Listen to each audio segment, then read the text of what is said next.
In 1890, a young English poet named Rudyard Kipling published a ballad that would shape the West's view of the East for generations. The poem was Mandalay, and its opening lines established the Old Moulmein Pagoda as a foundational archetype of British imperial romance. Through this literary framing, the port city of Moulmein was presented as an exotic stage set.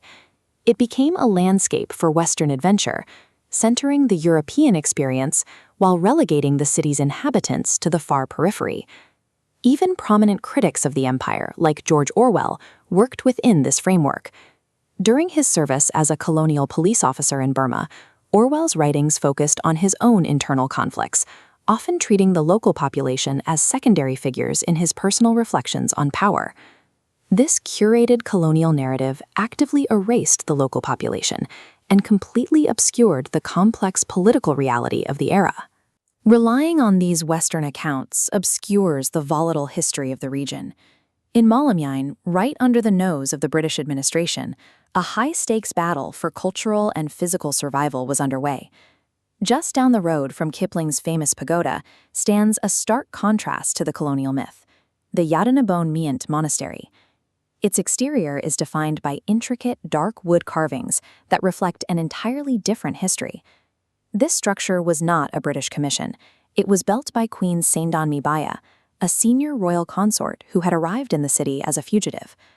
A senior queen of the sovereign Konbaun dynasty urgently sought sanctuary inside the territory of an invading empire, utilizing British-controlled land to preserve the very culture that was being dismantled in her homeland.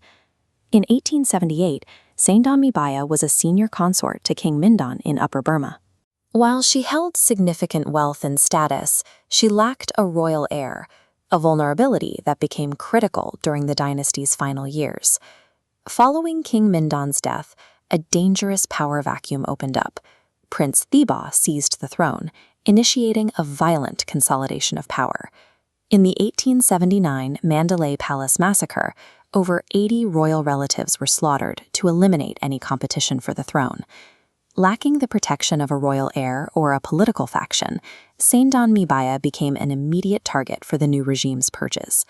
While the British were a growing threat on the borders, the most lethal danger to the queen's life at this moment came from inside her own palace walls. Saindon fled south, leaving independent Upper Burma for the safety of British-controlled Moulmein.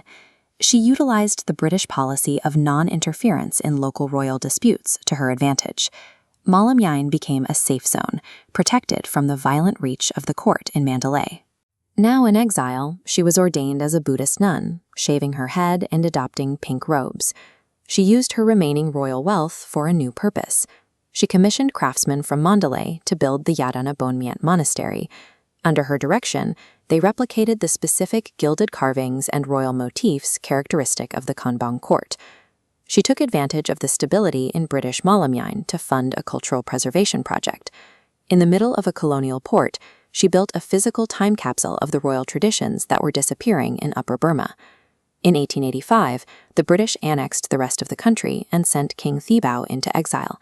By then, Saindon's monument in Moulmein was already complete and protected by the colonial administration's legal structures. Today, the Kyaiksan Lon Pagoda is remembered primarily through Western literature as a romantic backdrop for colonial nostalgia. The Yadanabon Mient Monastery represents an entirely different legacy. It remains a standing physical testament to Burmese royal survival. History is not solely documented in poems and novels. In Moulmein, the story of indigenous resilience was permanently carved into architecture by those who survived.